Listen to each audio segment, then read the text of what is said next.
Bismillahirrahmanirrahim. Assalamualaikum warahmatullahi wabarakatuh. Sahabat daku yang berbahagia, alhamdulillah kita masuk lagi di bulan Ramadan. Ini satu bulan yang insya Allah akan banyak amal-amal yang bisa kita lakukan.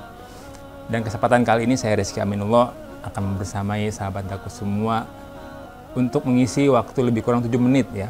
7 menit, mudah-mudahan 7 menit ini bisa membuat sahabat daku punya insight yang bisa dibawa sampai 30 hari ke depan. Syukur-syukur sampai setahun ke depan.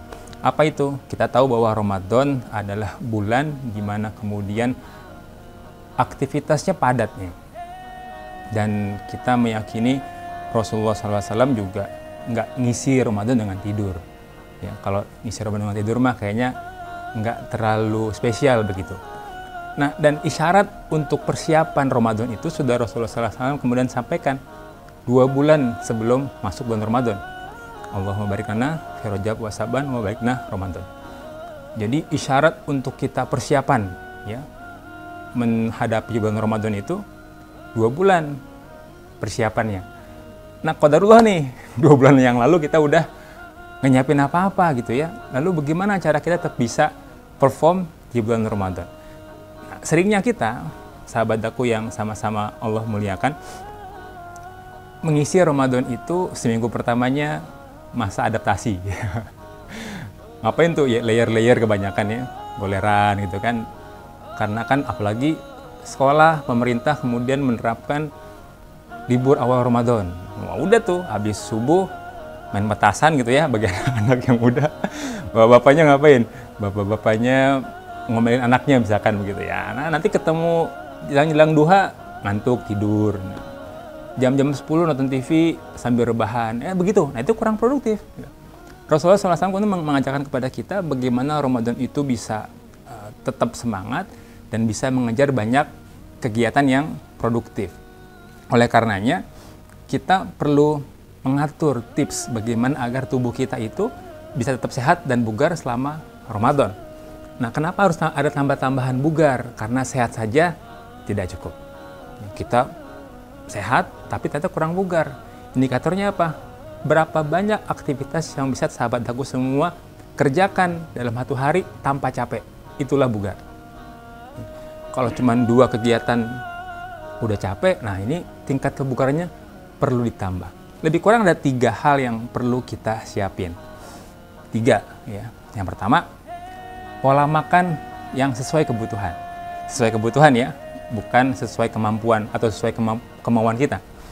Butuhnya saya sama butuhnya teman-teman mungkin beda.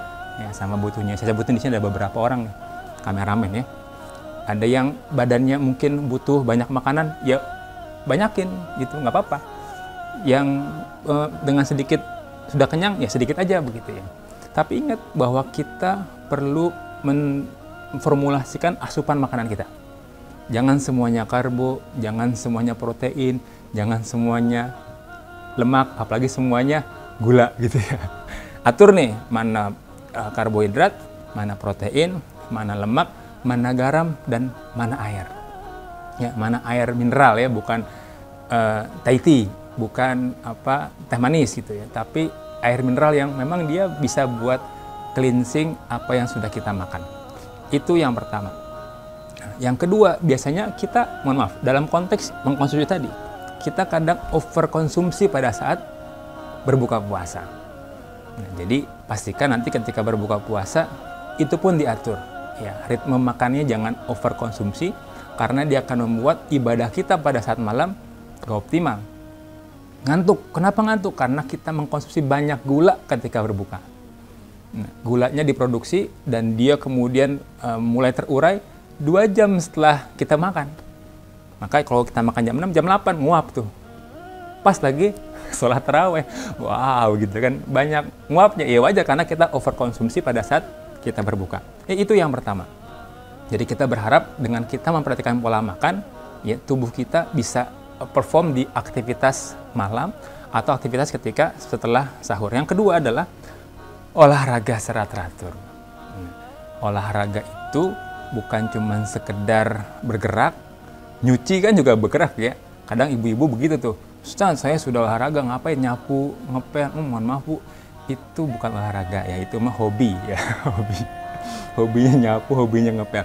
Tapi olahraga itu dia punya aktivitas yang secara durasi waktu itu tingkat jantungnya naik. Ya. Maka pastikanlah kita bisa berolahraga itu setiap hari, ya seminimal-minimalnya 1 hari 15 menit. Ustadz, ini kan challenging nih kalau kita Ramadan, kurang makanan, kurang minuman. Ya tipsnya jangan tinggi-tinggi, jangan high intensity, cukup yang low intensity saja. Ya, bisa di jogging di luar, ya luar rumah, pagi hari setelah sahur atau jelang berbuka. Ini biasa tahu nih pertanyaan berikutnya, Pak Ustadz, nanti kalau kita pas sahur nanti haus gitu kan. Kalau sore nanti sama lemes. Nah, maka ada tipsnya. Tipsnya kita bisa olahraga dalam rumah sambil menunggu buka puasa. Nah, ini saya coba contohin sedikit ya, biar sahabat-sahabat daku gimana tahu modelnya. Pas 1 menit jelang tausiah berakhir. Ambil posisi yang rileks saja, ya. Kemudian kita gerakan secara terus-menerus selama lebih kurang durasi 1 menit atau lebih kurang 1,5 menit. Contoh ya, 1, pelan-pelan aja, 2, gitu ya, 3. Begini aja terus saja sampai azan berkumandang, ya. Nanti lama-lama dia pegel. Nah, kalau sudah beres ini, pindah gerakannya, misalnya kakinya angkat. Angkat 1 ke meja, ke kursi, turunin. Mohon maaf ya, saya kurang maju. Jangan bikin foam dulu. Nah, ini sejatinya dia punya manfaat buat otot bagian bawah. Ya, goreng. Nah, kalau kaki sudah pindah ke atas, misalnya, ya, di stut, itu kan. Nah, begitu. Ini dengan begitu aja, nanti setelah 1 menit, 2 menit, kan nggak kepanasan, tidak kehujanan, tahu-tahu azan berkumandang. Allahu Akbar, Allahu Akbar. Nah, waktunya berbuka. Demikian ya, 3 tips. Pertama, makan yang baik. Yang kedua, olahraga. Oh, yang ketiga belum, istirahat. Ya, karena saya sudah selesai, saya mau istirahat dulu nih. Ya, sampai kita ketemu lagi di tausiah berikutnya. Assalamualaikum warahmatullahi wabarakatuh.